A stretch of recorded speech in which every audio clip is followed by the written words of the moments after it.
Good morning or good evening depending on the time you're watching this. This is the Targeted Justice 2025 year in review, where our board members and advisory board members and officials come in to tell you, our membership, and tell all of us what have we accomplished, what have we faced as challenges, and what are our goals for this coming year. And we're just delighted because we can see the light at the end of the tunnel. The hard work is paying off, and this is no time to stop. It's only the time to feel more encouraged and more fueled by the desire for freedom from this horrific unacknowledged special access program. This is Dr. Len Baer's presentation for his year in review.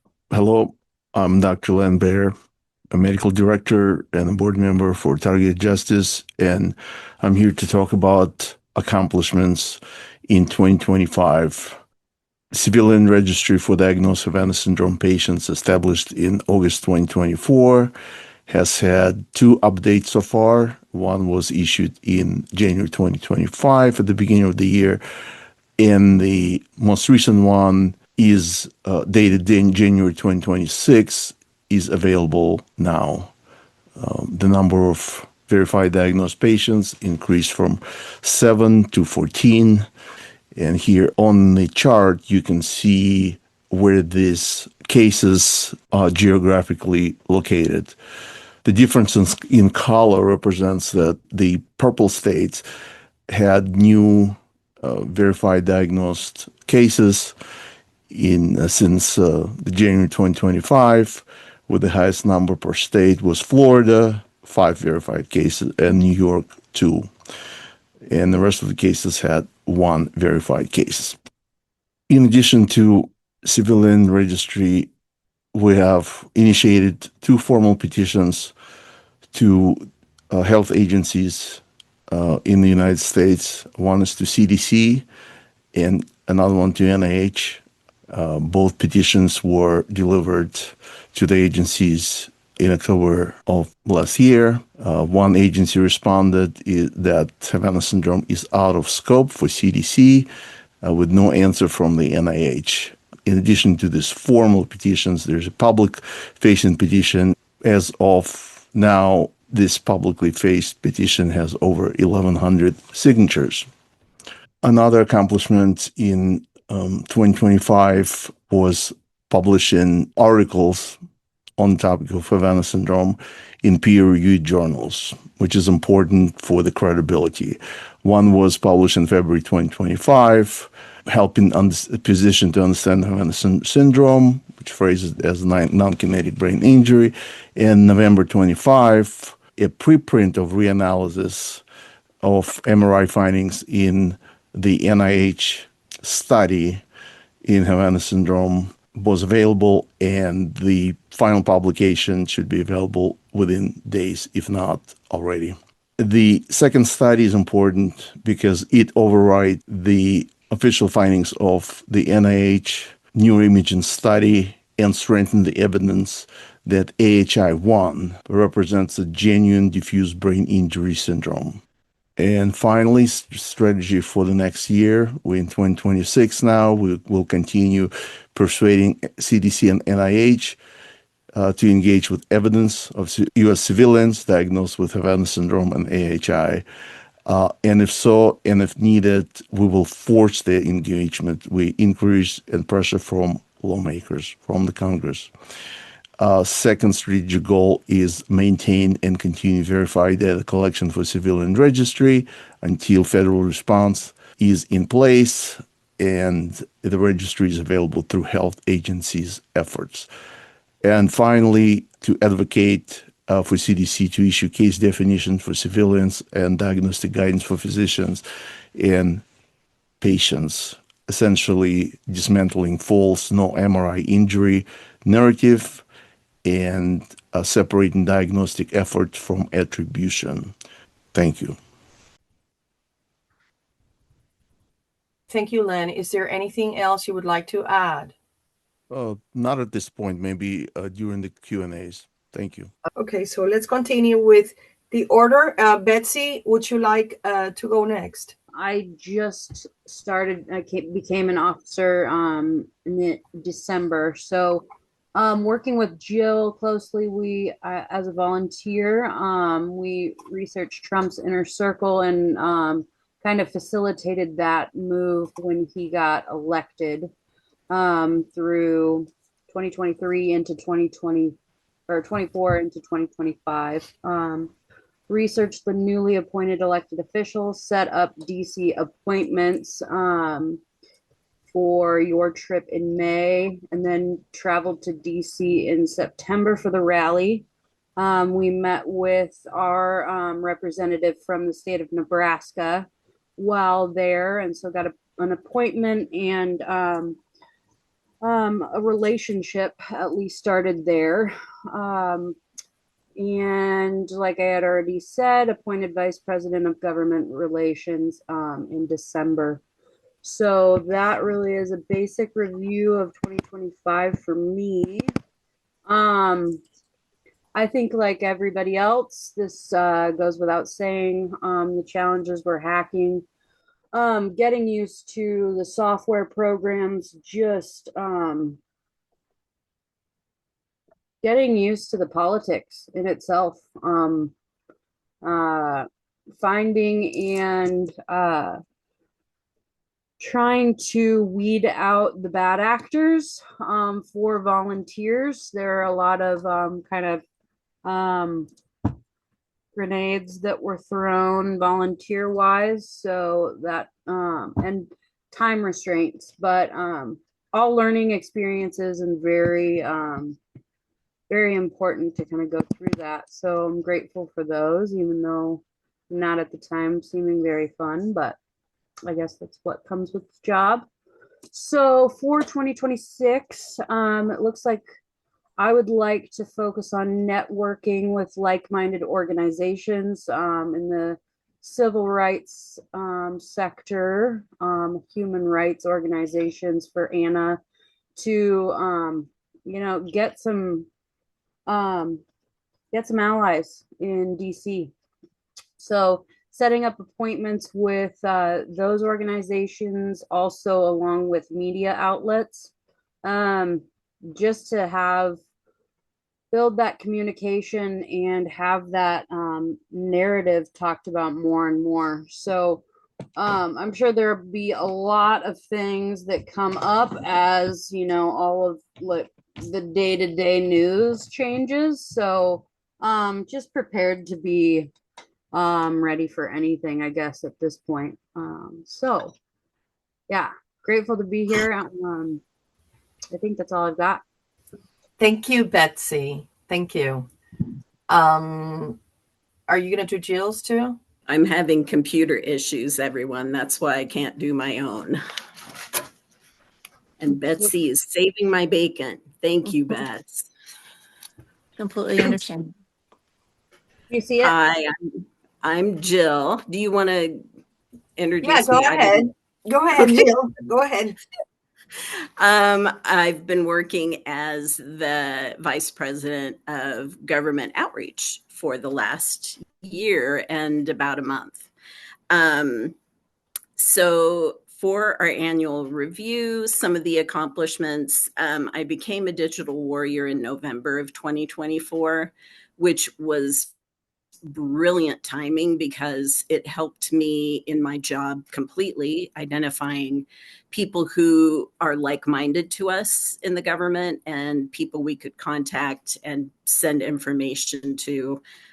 That was hugely useful, and also build online relationships with them, which helps when you meet them in person. Let's see, in January, we did a big mailing to committees, the Senate and House Intelligence Committees, to tell them what's going on. We are not entirely sure they ever received those mailings from what we've heard, but we did get that done. And also we were identifying government people who were champions of the First Amendment. That's one of the first things that we looked for, because they would be open to talking with us. I helped Anna with some legal paperwork, just editing, proofreading what she'd written, which was always brilliant and such a thrill to work on. I loved it. And then I worked on Jason Lee's book, Victim, Survivor, Warrior, which is also brilliant. And if you haven't read it yet, you should. It's so helpful. I went to DC in May and tried to set appointments before and when we were there, which was frustrating, and we were stonewalled a lot, but we did drop off a lot of materials and meet a lot of people. I went back to DC in September, and Anna and I went to the Nebraska breakfast, which is a tradition that they do where every representative of Nebraska is in one room and you get to socialize with them. So we got to stand up and say what we were doing in DC, and it was very useful. Right now, I'm helping some people with Privacy Act requirements or requests, just people who didn't have time or weren't comfortable with doing the computer stuff. Interestingly enough, someone sent me something on December 12th, and I got it in the mail today. So we've had a lot of interference. A lot of mail's been stolen. My materials online have been deleted 4 times. So we think this is really an important thing. So if you haven't done yours yet, do it, whether you ask me for help or not. And then I created a media list of 250 contacts. Still working on that. Just trying to make notes of if they've done interviews with people like us before, or if they're open to interviews with us. Okay, Bets, you can go to the challenges.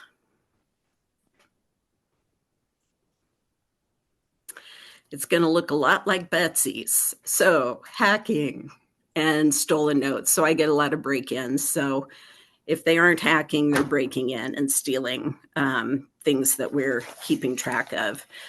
So for instance, I was keeping information in a spreadsheet of congressmen and senators who could be useful to us and notes on them. And I would open it and it would look fine, but key people would be missing or their contact information would be changed. So we dealt with that all year, and it got progressively worse. Phone calls, emails intercepted, sent elsewhere. So that was challenging. I vetted 22 volunteers. I hired 9. I lost 7. So I would assign a project to a volunteer and they would agree to it and be excited about it. And then they'd disappear. So not only would the work not get done, but we would lose 3 or 4 weeks waiting for them to do the work. So that was difficult because everything we did was time sensitive. The 2 that were left did stellar work. One kind of retired after doing a really good job. And the other is Betsy, who's taking over the government relations now. So I'm very grateful for those 2. They got me through the year. The other thing is, yeah, I've had COVID 5 times since August 2024. Before that, never. So, and it tends to happen strategically around certain times. While this Privacy Act request work has been going on, I've gotten it 3 times. And that's in the last 6 weeks. So, very strange. How about plans, Bets? Okay, I plan to continue to build relationships with J6ers. I believe that they have a strong voice in DC, and I think they are exactly like us. They just aren't sure about that yet. They know parts of it, but they don't know it all. If you watched Anna's live stream from the march this week, you'll see they're starting to understand, but they don't know it all yet, and that's crucial. I want to be a support wherever I'm needed. I will help with prepping for Targeted Action 2026. I plan to go to DC at some point to help Anna whenever she needs me. And we are starting a faith outreach, and we plan to do a symposium. And then hopefully we'll record, and then we can send it to individual pastors or priests or rabbis or whoever to inform them about what's happening and give them tools to help them recognize when one of their parishioners is going through this, and tools to help. And that's it. Thank you, Ms. Jill. Thank you so much. Okay, so who wants to go next? I'll go next if that's okay with you guys. Okay. Hi guys, I'm Lindsay. I am the VP of PR and Communications for Targeted Justice. And hold on one second here. I'm sharing my screen. All right. Let's go here. I was having some issues with my with some PowerPoint with my slides, so I hope you guys don't mind. It's in Word. Can you guys see my screen? Yeah. Yes. Okay. Sorry. Okay, perfect. Okay. So in 2025, I we have a team of 10 women. Our team was a little bit different because we're geared towards PR communications and working on those projects. However, it's also, we're hosting the Victory Through V2K call. So we're kind of working on kind of like a double purpose, if you will. So we kept, after Melody left, we kept bi-weekly brainstorming and support team meetings. We kept our Victory Through V2K call going strong with numerous guests, including Richard, Melissa from Chosen Heroes, Armando, and many others. And also we were all kind of on each other's calls, and DJ Chris worked with Melissa, was on her call in Chosen Heroes. Tranquility doing the newsletter. She did a wonderful job. And she also began doing some marketing and other promotions based on her experience running TI events. She began to create some short form video advertisements under 2 minutes. And we're using those for awareness and outreach. And then over in about June, Rose took over. She is my PR specialist. She does this for a living. She took over as V2K host in June, so I could begin focusing more on PR communications. And then just kind of like many of you said, trying to do a public service announcement project, like Jill mentioned, I recruited a lot of these women, and then not only did the work not get done, unfortunately, sometimes people came in and it kind of disrupted the whole balance, if you will. And then we had to start over from scratch. Okay, so then let's see who wants to go next. Chris, do you want to go now? Yes. Can everybody hear me okay? Yes, we can. Yep. Greetings to everyone here at Targeted Justice and all the targeted individuals within the community that we stand upon. I am an officer of South Africa and the Middle East. And as a contact for targeted individuals, I have attended conference calls with other countries, provinces, and helped spread the message of tactics, healing, and the ability to ignore the V2K and stand within a neutral perimeter within the targeted community. I attended the rally in DC on September 4th, and I was able to meet with a constituent in the Senator Moran's office. During the month of September 4th, I was able to meet with a constituent there and began everyday digital warrior campaigns after that. And I was able to make contact with Jim Hoft back in April. This is all before the rally started. But when I started this, he was a writer and a journalist for Gateway Pundit. This helped every day expose how the DHS and the FBI were corrupt in their efforts of targeted justice, and everything was being intercepted at the time. the letter was addressed to Secretary Noam, to and Attorney Anna Toledo, and also went along with the publishing. There are currently over 300 comments on Gateway Pundit's original article, which is cool to kind of scroll through if you're ever on Gateway Pundit to look at all the comments on that article. It's pretty interesting.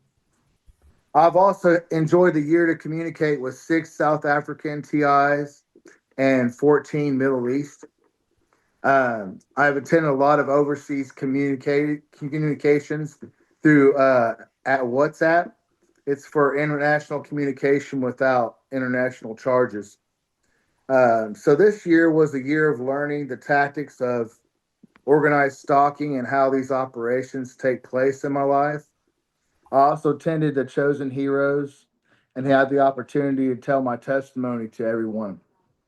I had a job change. I went 3 months on unemployment, and I found it difficult this time to get reemployment due to applying at over 30 different businesses to no avail. I have maintained a part-time job at UPS. So I'm finishing the year off on a positive note. A new job opportunities coming up January 20th at Panasonic, and I'll be building electrodes for these internal hybrid batteries. Never done it before, but I'm going to be in there doing it and learning how to do it. So I plan on more exercise this year, maintaining a helping hand in the targeted community, and keeping a rigid adherence to helping expose and shut down the USAP programs. I want to thank the advisory board for all they have done with research, emails, and keeping a close heart to humanity.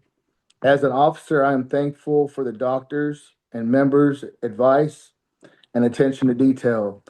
I want to thank everybody and Happy New Year. I think we've been united together this last year, and we've made it this far.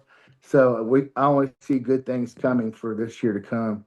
And we've got really good support coming too. So thank you. Thank you, Chris. Yes, I have to say that, since all our accounts were so monitored, you sneaked in and you were able to publish that. And that was a huge advancement in the awareness campaign that is, once we expose this criminal program, it has to shut down because it cannot work unless it's in the shadows. Anybody else wants to go next? Harold. Oh, we try it again. Let's try Harold, and then we go to Juliet. Yeah. But I still don't see the presentation, so maybe I just read it if that's okay for you guys. That's I just read it because I see it here on my computer, but I don't see it in the Zoom app, in the Zoom software. So it's a pity because I put some time in it, not too much, but I wanted to show it, of course, because if you give some time to something. Okay, so I will read it. This is my short presentation about the last year and how I became a TI officer. The TI officer for Europe, so I'm the contact person for Targeted Justice. The board of Targeted Justice asked me last year if, after they saw a podcast about gang stalking, and they asked me if I want to become an officer for Targeted Justice, and so I agreed. And this is the short story of the last year. It started, like I said, in October 23. The podcast, the name was Im Auge des Sturms. It's a German name for a German podcast. And the concept was, it's a kind of live show with interviews, with news about the TI scene, with guests and so on. And I had some guests, many from Germany, but also some from the US or from other countries. All of them have been TIs or are still TIs. And that was the podcast. And after that, I became the officer for Targeted Justice for Europe. And in the beginning, I thought the show was pretty successful. It was new in the TI scene, so many people were watching. and yeah, also the German guests and international guests. And I also had Len Baer as a guest, and Richard Lighthouse was one of the guests. And I think these shows were very, very good and very interesting, and are still worth to see until today. But after some time, it was more and more difficult to find guests who wanted to come to the show, who wanted to talk about the TI stuff, about their TI story. It became more and more difficult, and so I couldn't find any guests anymore, not at least not from Germany, and there was also not enough news in the TI scene to talk about every week. So finally, I decided to stop the show, to end the show. And yeah, what are my activities right now?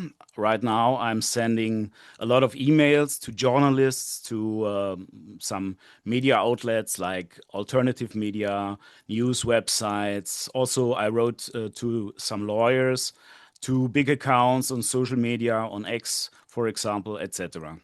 And I see my work right now, or this is at least what I want to do in the future. I want to do a lot of short videos for social media, for X, for TikTok, and so on.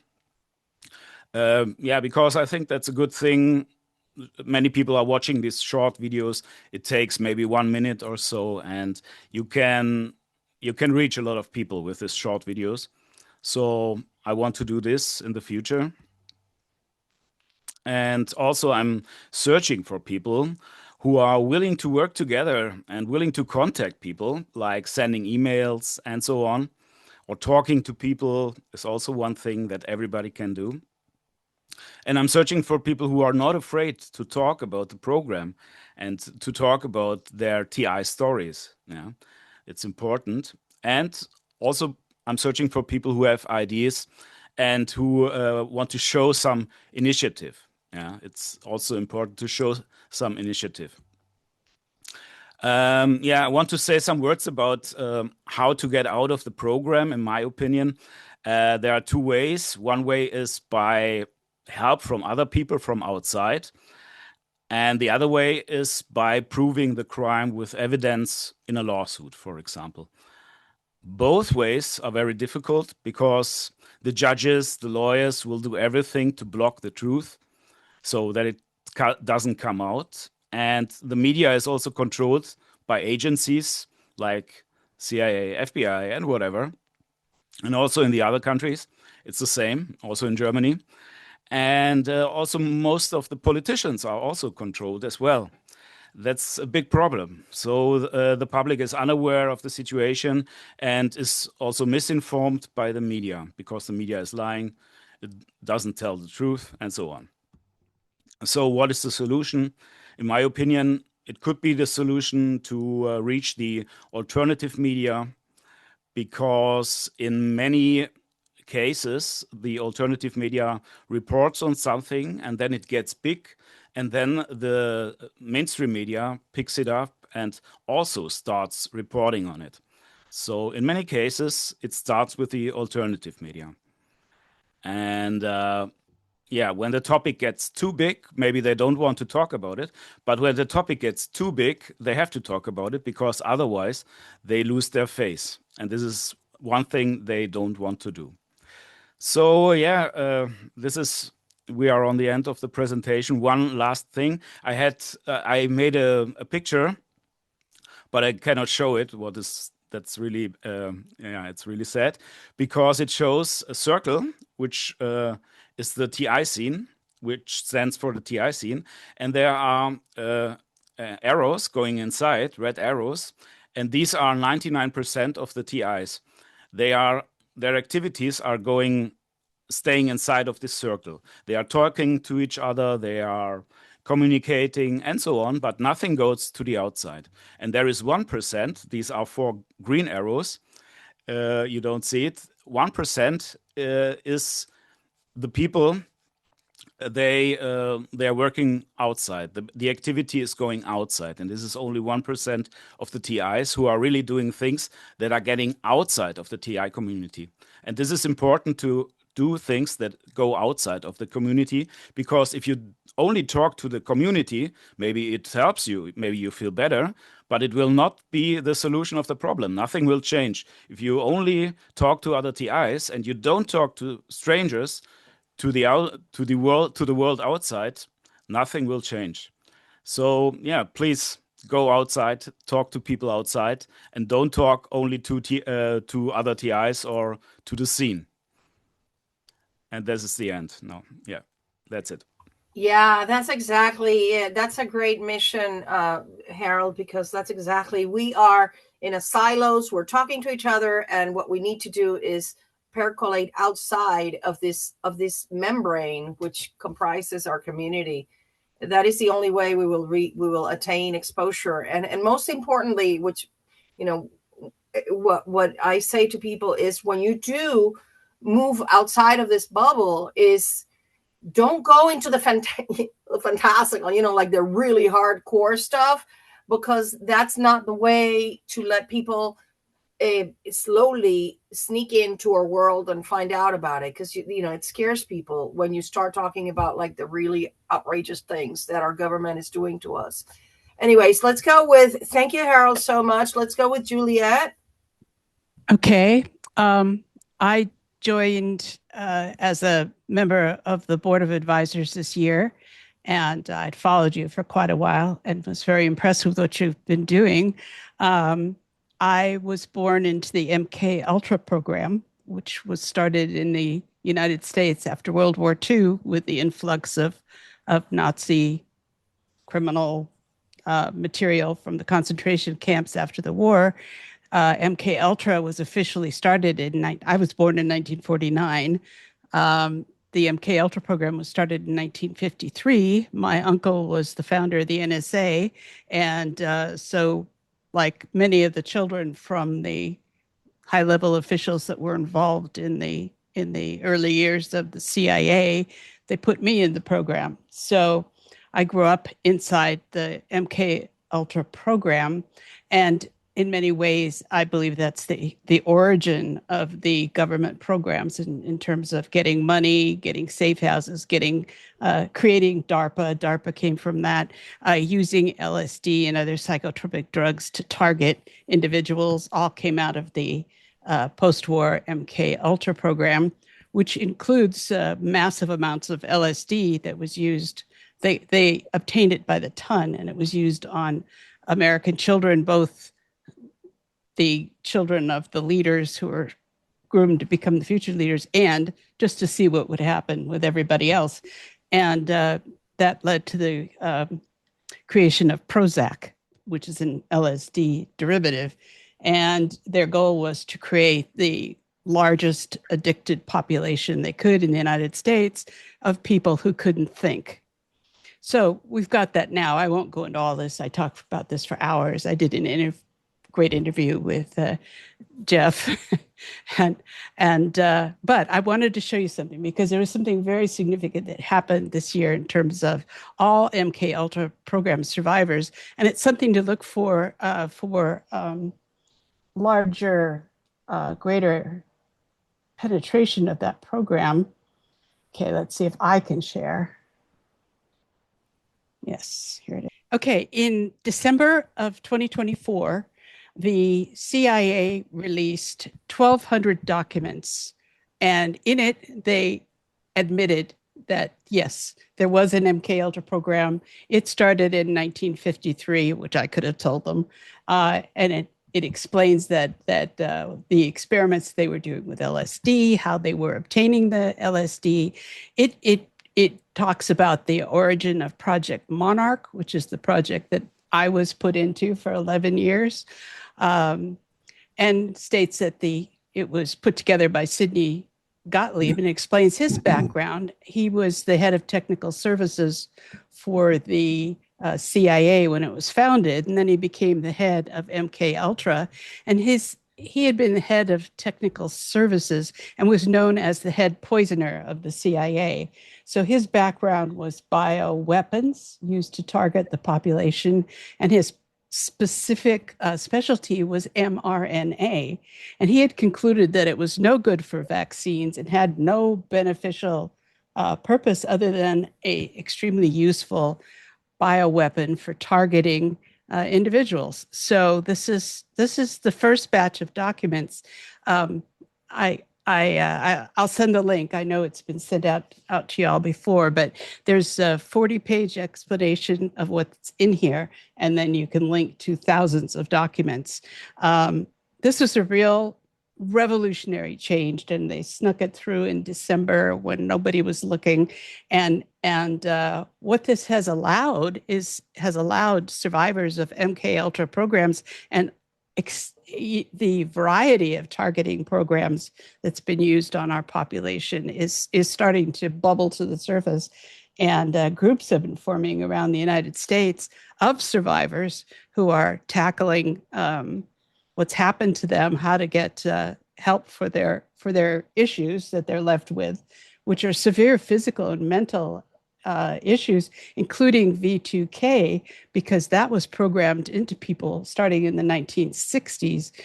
So in my era, it was all psychic communication, but very real. But then they developed a technology to start doing the V2K, and it came out of this.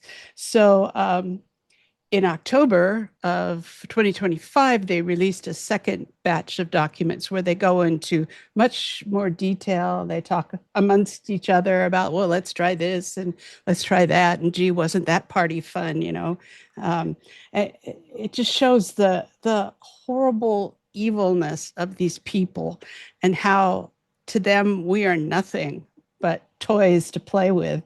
And that's the way we were treated. And the goal was always to create a population that was pliable, didn't have any original thoughts, and couldn't fight back.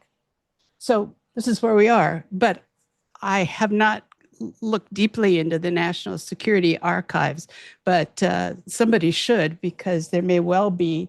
They release these quietly, and you can barely find out about them, but they're constantly releasing documents, and it'd be worth it to find more on their targeted programs and what they created. But because DARPA came right out of MK Ultra, and then got put into the security level, 17 levels above the president. So that's why congressmen won't even talk about it. So anyway, this is what I've been working on. I've been working with MK Ultra survivors and gathering information on their targeting and what kind of programs they went through. But it's very much a part of the targeted justice family of issues. So that's it. Thank you, Juliet. We are honored to have you join our board. It's a real honor because you are one of those warriors that proves that we can survive the most horrific harm perpetrated on anyone. Yeah, I'm almost 77, so I'm an oldie, which is, I think, my value, because I've got an overview that's almost a century long of what they've been doing from when it didn't exist to now where it's pervasive and it's invading every aspect of our lives and has a potential of destroying our population. So yeah, and you carry yourself. Yeah, you carry yourself with so much dignity, so that when anybody tells me that, I can't stand it, I just point the finger at you and say, if she has survived it, so can you. It's a matter of determination and mustering. It's making the decision of being courageous and fighting back. So thank you so much. Who would be the next person? There, Valdemir, go. Yes. Hello, everyone. Valdemir from Brazil. I joined Target Justice in 2023 after the invitation of Lambert. We had met each other on Nicator meeting in online in Brussels, and then he invited, and at the beginning I was a little bit scared. I thought, well, maybe it's a bit too much for me take the responsibility in South America, and then knowing what we know about what's going on here since the 60s with the Contra CIA operations, 80,000 people dead, the revolutionaries against CIA here. So we know we take risks that are not that easy, but I had to go beyond that. I thought that definitely I had to do that. And I'm glad that I did because you guys are just a second family. And after 1 year, Richard invited me for a VP Latam, right, Latin America. So I'm gonna go now a bit on these slides to show how it's going. So hopefully you guys can see a bit of the sharing, or maybe let's see. Oh, no wonder they deleted, but I think I'm gonna read through, right? I'm gonna read through the articles. Sorry, apologize. It was already open here, but no surprise that they managed to stop me from sharing. I'm gonna read through. So accomplishments in 2025, the podcast is continued. That's one of the major aspects that Richard has asked me to do. So in one particular week this year, the podcast has reached 26,000 impressions with 7% click-through ratio. So just in 1 week alone.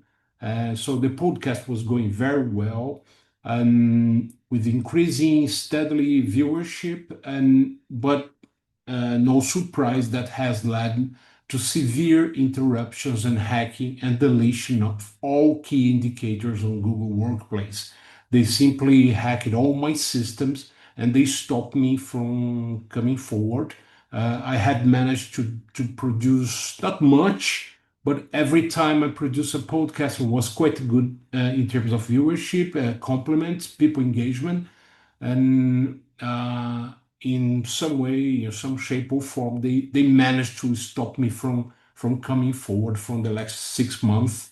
Every time I build up a presentation, they delete it, they hack, they add some phishing that slow down the operation, so it's very difficult to come and keep the same pace. But in a sense, with the local campaign, like a guerrilla marketing, I kind of use a T-shirt from Target Justice, many of them I have here with logos, and I go every day on the streets, every day I'm out with the leaflets, spreading all the information. So academic campus, cafes, restaurants, public places. So when I noticed they try to isolate me on online, I decided to go full blow on the screens on the streets, right?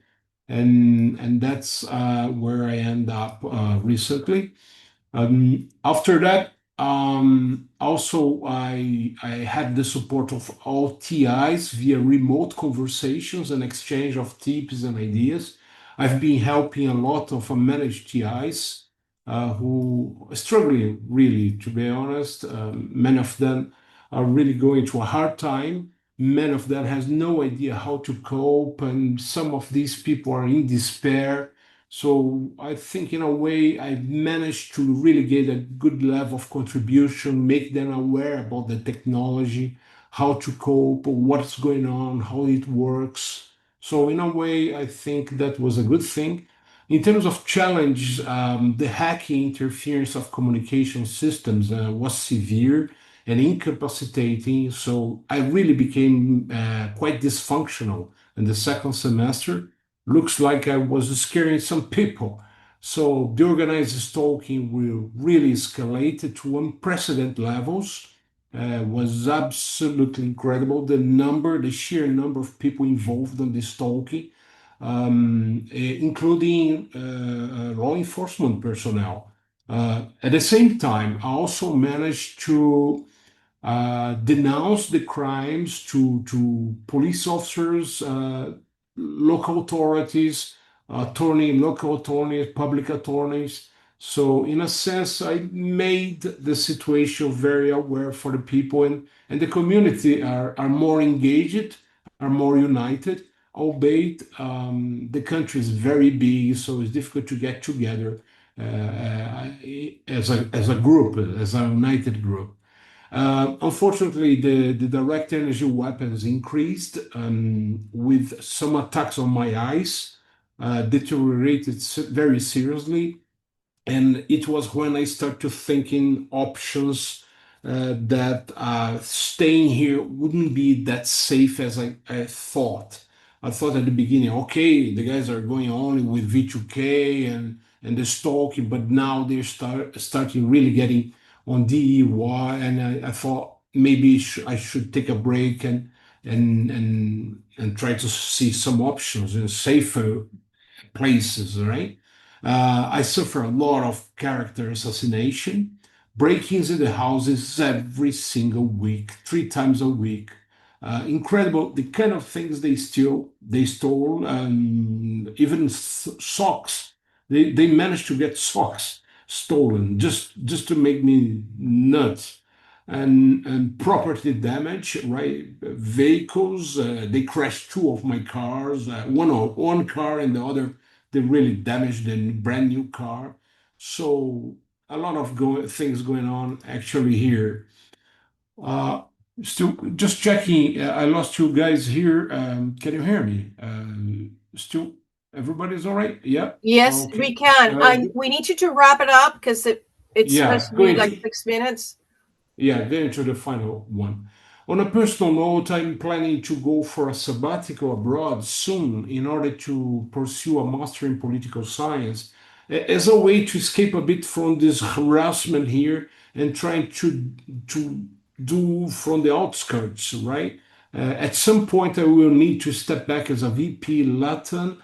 Unfortunately, that is just not really what I wish, but it's necessary at this stage of the situation here.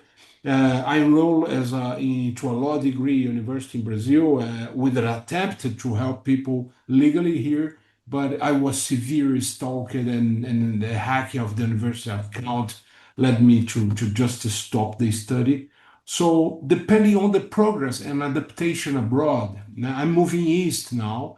The possibility of returning to Brazil will tend to be a little bit lower over time, but by no means I will definitely stop or something. It's just a question of avoiding conflict of interest or avoiding problems with target justice that I need to step back for now and perhaps come back in the future, see if you guys need, hopefully in the future, there's no need for, but I see the future of Target Justice as a necessary organization, even after closing the Target Justice, the Target Individual Program, as a watchdog for what's coming in the future. Hopefully, never come again. But anyway, that's for me.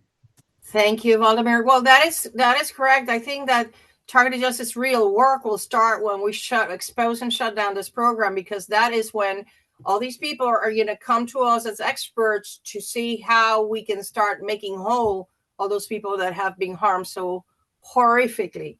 Now, if you don't mind, I'm going to just do my presentation real quick and then allow the Lighthouse. Is there any other presentation that I'm missing here? I don't think so. Okay, so I'm going to share my presentation. Fortunately, it's still there. So, well, this beautiful logo was made by Ortain, who is an amazing contributor. Even though he lives in anonymity, he does most of a lot of the artwork that we use. And this one happened as you will see here in the accomplishments.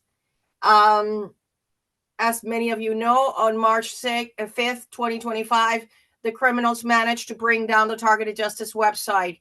And many people that have taken for granted our website as a source of, validation, all of a sudden, the community everybody was lost. So we not only acquired targetedjustice.org as an alternative mechanism, but I took it upon myself to rebuild the website.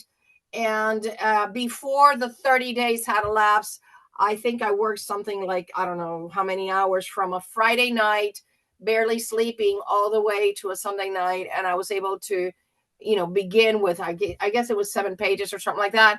And this just, we have a new organized website, plus we have in the archive the old website as a resource. And I wish I could upload more stuff, but like all of you have said, it's very hard to get volunteers, and particularly people, because since this is a very sensitive thing with, the server and everything, well, I pretty much put the work into it. But I'm really proud of that. Also, I'm very proud that in May of 2025, I started the Gavel, not only to continue to inform the community about the most important, the most relevant events that are happening that will lead to our freedom from modern day slavery, but also to be encouraging to those people that feel hopeless, because when they realize the facts and the events that are really happening, that's when it's not just about emotion, it's about feeling encouraged for the future, which is what we should all work for. We had 2 trips to Washington, D.C., one in May and one in September, Targeted Action 2025. And that is exactly what placed in my heart the next accomplishment, which is, Analog Anna. Anna went to Washington, and I am here not only trying to pierce the stone walls that prevent us from, like Jill said, we sent communications, we sent mailings, but the way we see it, they never got them. So it is only in person they cannot hack us. When they see, like many of you already know, we accomplished a meeting with Representative Ellie Crane, and one of the things that I said to him was, they're going to tell you I'm a criminal and I'm a terrorist. And he said, no, I've looked into your eyes and I know you're not. And I see your passion about this, so I know you're not lying, So even though, things take a long time to happen, it's about planting seeds and networking, like Jill said. And that's why I'm here working 7 days a week in the most amazing mission that God has placed in my heart. And I feel completely honored to be doing it. So regarding the challenges, well, as many of you know, we filed FOIA lawsuits. They were all denied because at that time, the FBI, we had not had the exposure by Chuck Grassley about the prohibited access and restricted access files. So they answered, the central record systems, there's no evidence of this. So we had the Southern District of Texas cases dismissed. Things are changing now, and will have to change given the exposure, the disclosures, the declassification of documents at a congressional level. We also, and that's what we're looking forward to. The slander has been off the charts. And the way I see it is the only reason why we have been attacked with so much slander from so many people is because the criminals are really nervous that we are accomplishing our mission of exposure. Censorship, we know social media, all of our posts are severely shadow banned and demoted. And it's just, it's just absolutely ridiculous. Even if I get to be the first comment on an account, on a post that has 500,000 views, my comment only has 200 views. How does that, you explain that? Only because I believe that the FBI criminals are still hacking and controlling X and other social media. The same with the obstruction. My email requests to make appointments with people, they get intercepted. That is why I'm walking in there in person and asking at least letting them know who I am. Also, this website takedown was a huge challenge, but not one that we couldn't overcome. And I just put in the hundreds of hours, and I continue to put them, because if there is one thing I realized is that it is an important support for the entire community. And so what, I made this image here because we got attacks from everywhere, even people, mind control people in our own community calling us FBI. Imagine, I'm the only person that calls them criminals every day. Well, no, the Lighthouse too. But anyways, so what I just thought about is what doesn't kill me makes me stronger.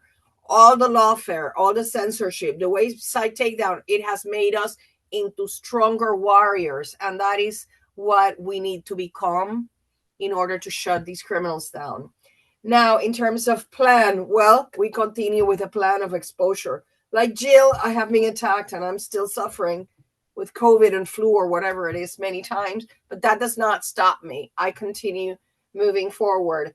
Number one is exposure at a congressional level. I've already had a couple of meetings with important people in there, and I'm going to continue insisting until they get tired of me requesting them. The same with the media outreach that is, in the works. An important initiative that I hope that Jill is helping people with is the Privacy Act. Every single person should have sent their Privacy Act, because with the disclosures by Chuck Grassley about the prohibited access and the restricted access files at the FBI, and now with the exposure of Christine Crowder, who is a completely innocent person that was placed in Handling Code 3 of the terrorist screening database, those documents out there, and the exposure of the times that they surveyed Tulsi in TSA, with that information out there, there is no reason that no one should not be doing. Everybody has to be doing their Privacy Act request. We will be knocking on government agencies' doors, not just CDC, not just NIH, but also HHS and FDA regarding the illegal implanting of people.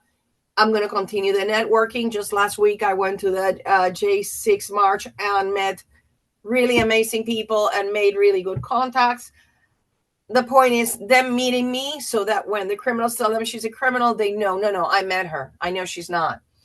Expanding to Latin America, even though it is sad that Valdemir is going to take another route that his heart tells him that he should follow, we have a very passionate and hardworking volunteer in Argentina who is Javier Dadan, and he is unstoppable. So I really believe that we will be able to expand. We're going to have once a month, the last Saturday of each month, we're going to have a podcast with the Latin American people.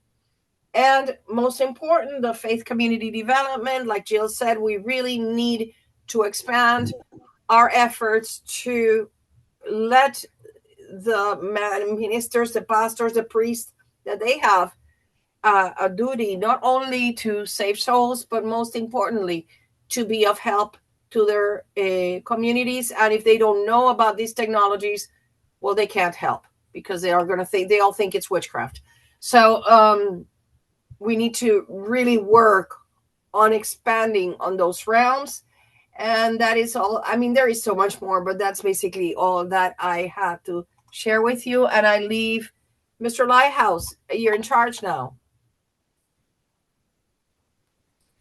Can you hear me? Can you hear me? Okay. So yeah, I apologize for the technical difficulties. I keep getting low network bandwidth and unstable connection, and then my screen goes blank. So I've had to restart a number of times. But I want to thank everybody that joined tonight. For our audience out there, we're going to edit this. We're going to make it available on a number of platforms where you can comment. We're also going to be posting it on our newsletter where you can comment and ask questions, and we will try to get you some answers. So if you've got comments and concerns, especially about our plans for 2026, this is a good time to bring it up. So there'll be a number of platforms where you can do that. And again, we'll try to respond where we can. Otherwise, you can reach us at tjustice2@proton.me. We continue to be clogged, unfortunately, for emails, but we'll try to get an answer if you're patient. So again, thank you to everyone that joined, and we welcome your feedback. Thank you to our advisory board and our officers for an outstanding year in 2025. And we're really expecting some big things here in 2026. So thank you to everyone. Please forward and share this. Excuse me, Lighthouse, are you gonna open for questions? Anybody have questions? If you don't mind, I wouldn't mind making a couple comments. I don't have a presentation. Yeah, go. Yeah, welcome, Sarah. Hey, how are you? I've just been listening. Hey, first of all, I want to say that you guys are doing a great job. I know you're all volunteers and it's hard, and being a volunteer and doing this without any pay and then getting insulted all the time and attacked, that's hard in any kind of volunteer position. So you should be proud of yourself that you're actually building this organization to the point that it is. My job and what I do in media is always looking for the edge of change. I've been doing that for over a decade, about 12 years now. It's kind of what my niche has been, and I've been pretty good at it. And I've consistently, painfully, have been years ahead of everybody, and it keeps happening. Now, what I want to tell you guys is that what I'm seeing with targeted people, it's taking on a different, it's going to be much more respected. It's going to be much more acknowledged. You're going to be taken a lot more seriously. And this is coming. And so you guys probably can already feel it now. So my recommendation is, in the process of you being prepared for a lot more of that, is to, like you said, you're redoing your website. I would say double down on making sure that your communication is professional, make sure there's less things that people can use against you. All the things that a professional journalist or outlet would do, you have to do now, because you guys are going to be even more in the spotlight. And it's a really good thing, but it's also, that's what you guys are going to have to deal with. And I think things are changing. That's just my perspective. I don't know how many years it's going to take, but it's coming. So, thank you, Sarah. I know, we feel it. Thank you so much. Honor to have you here. Hey, Mr. Lighthouse, are you going to do your presentation? It's unfortunately, it's not letting me pull it up on the PDF slides or in the Power Open Office. So it just simply won't open. Well, one thing that we haven't talked about, which obviously is a huge accomplishment, it's our advisory board member, Dominic.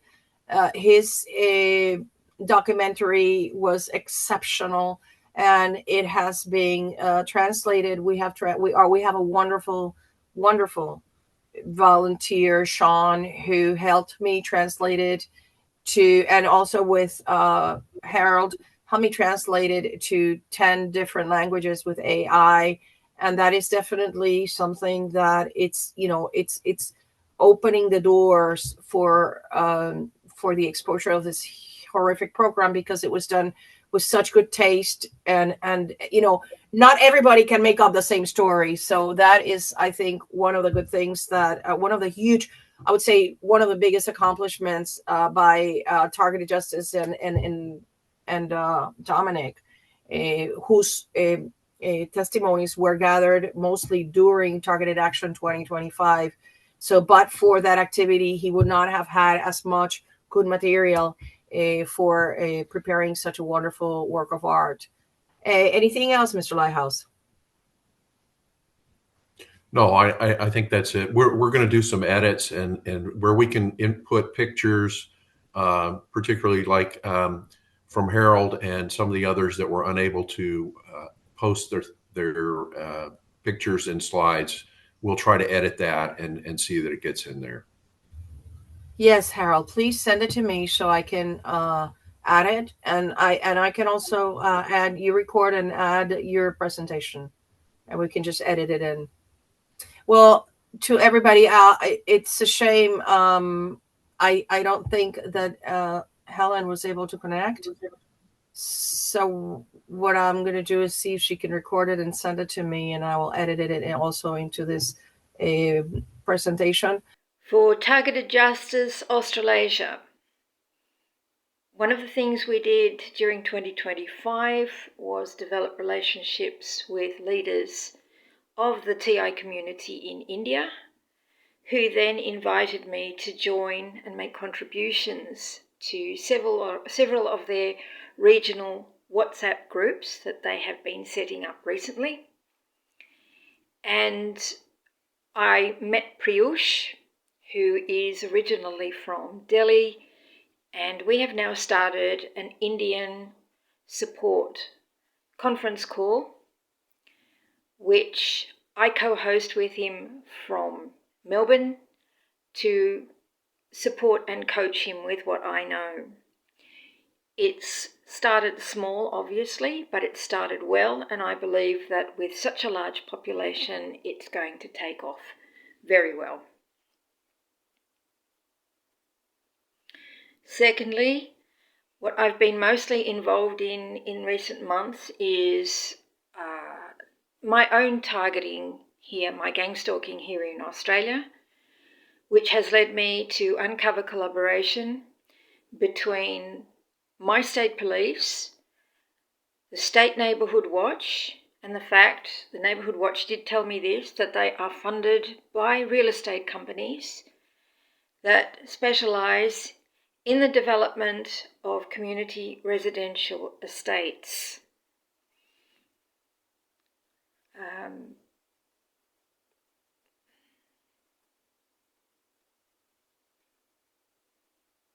I also exposed drug traffickers in my street and in my neighbourhood because the properties are being picked off one by one by the drug cartels, and they're putting perps in there. So they're selling the drugs, taking the drugs, and then invading our homes. And I have contacted both the Civil Aviation Authority and Air Services Australia several times. I thought it was going nowhere, but the 30 or so small aircraft that were hovering like hornets over our backyards have been reduced to, you could count them on one hand. So what I'm finding is that things are being resolved, but in an unconventional manner, not overtly. The same happened with the police when things reached a climax recently with the perps, and I had to call emergency. The police said they'd come, they didn't, but the perps, they've been restrained, very much so, so that the noise levels have been reduced by something like 90%, which is lovely. I've also written some pretty punchy letters to the estate agents that manage the surrounding rental properties where they house the perps. What I found was that a lot of the local companies have now become Australasia-wide, so that the person that I'm communicating with, who is listed as the property manager, has really no idea who lives in the property and what's going on, because there is a new department that is given that responsibility. But the letters and the communication that I've had have also made an impact around what is going on. We are making waves. Now, finally, as far as the Digital Warriors campaign, that we began to raise social awareness, I joined in November 2024. From the beginning, it was very impactful. My followers were growing on a daily basis, my visibility, so much so that I decided to begin duplicating my posts on Facebook.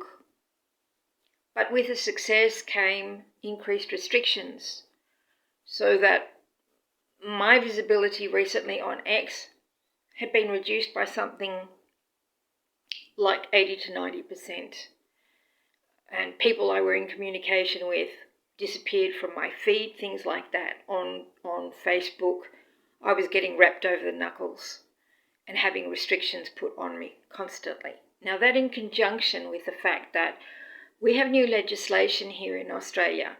The first one is the age verification law, which has already been passed, so that for anybody to now access social media, they need to prove they're over 16, but that means all of us need to prove our age, and what they are also asking us is to provide biometrics. Now, there's also a new suite of hate speech laws that is being proposed, so the restrictions are just increasing. And with that, I would suggest that our future focus should be on developing more conference calls in different countries with ongoing research and local activism to continue to expose the corruption. Thank you, everybody, for being here. You are the backbone. You are the backbone that keeps this organization going. And I just have to applaud you all, because this is not a one-man show. This is, I know. See, we're not playing on a fair game. We have all the mind control, all the obstruction, all the hacking happening. Yet we continue ahead, and that is just so valuable. So thank you, everybody, for your extraordinary effort to continue this fight. Thank you. Thank you, Anna. Thank you, Richard. Thank you, everybody. Thank you.